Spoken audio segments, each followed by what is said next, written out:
Sinampahan ng reklamo ng transport group na akto si LTFRB Chairman Martin Delgra at dalawa pa niyang kasama dahil sa umano'y pagpapabaya at paglabag sa Anti-Graft and Corrupt Practices Act.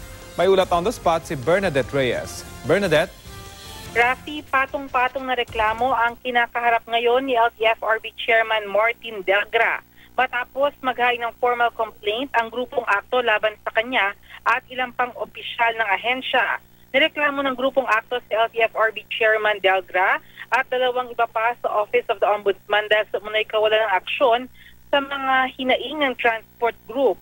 Kasama sa mga nireklamo, sina board member Ronaldo Corpus at Aileen Lourdes Lizada.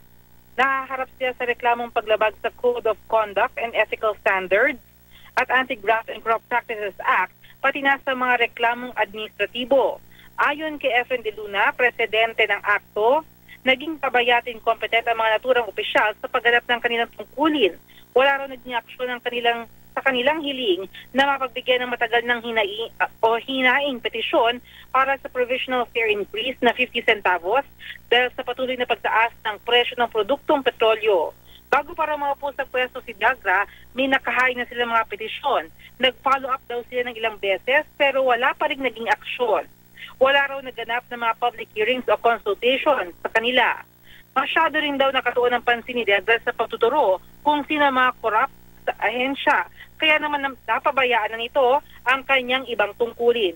Panawagan ng grupong akto ang pagbibitiw sa pwesto ni Delgra. Rafi? Maraming salamat, Bernadette Reyes. Kasalukuyan pang kinukuha ang panig ni Chairman Delgra sa ngayon.